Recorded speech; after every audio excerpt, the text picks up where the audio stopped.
हाल ही में राष्ट्रपति ने देश की कई हस्तियों को पद्म पुरस्कार से सम्मानित किया। ये लिस्ट अच्छी खासी लंबी है, लेकिन क्या आप जानते हैं कि पद्म अवार्ड से सम्मानित लोगों को क्या सुविधाएं मिलती हैं सरकार से? क्या इनाम में पैसे भी मिलते हैं? और अगर आप एक आम नागरिक हैं, लेकिन आपको लगता है कि आपके किसी काम के लिए आपको पद्म पुरस्कार मिलना चाहिए, तो वो आपको कैसे मिल सकता है? यही सब डिटेल्स बताएंगे आपको आज की इस रिपोर्ट में। राष्ट्रपति द्रौपदी मुर्मू ने हाल ही में राष्ट्रपति भवन में दूसरे फेज के पद्म अवार्ड्स दिए।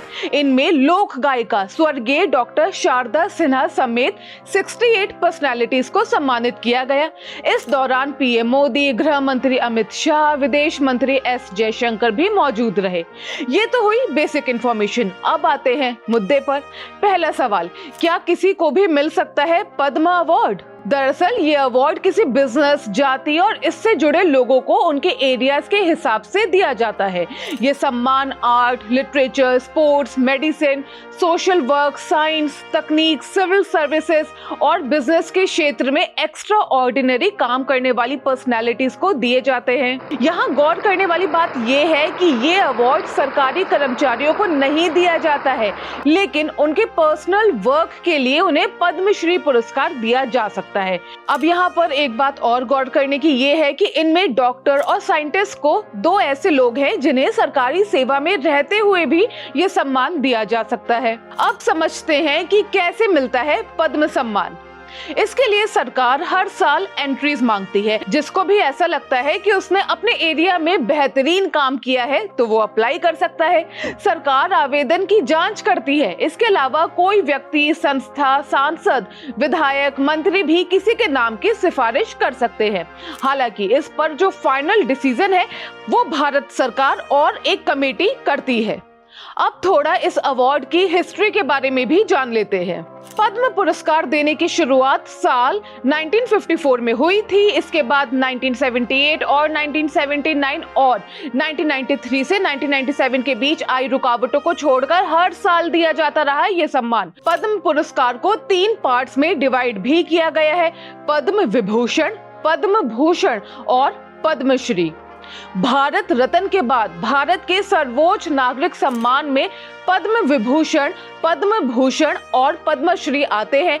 इनमें से हर साल सबसे ज्यादा पद्मश्री सम्मान दिए जाते हैं। अब आपको एक इंटरेस्टिंग फैक्ट बताते हैं। 2014 में जब नरेंद्र मोदी सरकार सत्ता में आई, उन्होंने पद्म पुरस्कारों से सम्मानित करके कुछ गुमनाम नायकों को सम्मानित करना शुरू कर दिया। इस तरह इन पद्म पुरस्कारों को लोगों के पद्म में बदल दिया गया।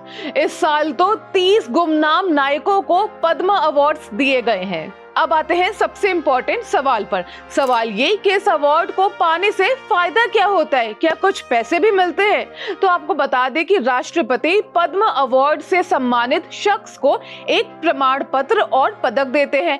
पैसे की बात करें तो पद्म पुरस्कारों से सम्मानित लोगों को किसी भी तरह की धनराशि नहीं दी जाती है। ये सिर्फ एक तरह का सम्मान है। पद्मश्री, पद्म भूषण और पद्म विभूषण तीनों ही पुरस्कारों में पैसे नहीं दिए जाते हैं।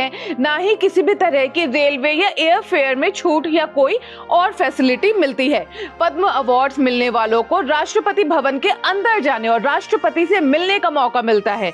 पद्म पुरस्कारों का फायदा ये है कि आपको सरकार और मीडिया और आम लोगों से अच्छी खासी पहचान मिलती है। आप हेडलाइंस में रहते हैं और लोग आपके काम की सराहना करते हैं जो आप सालों से करते आ रहे हैं।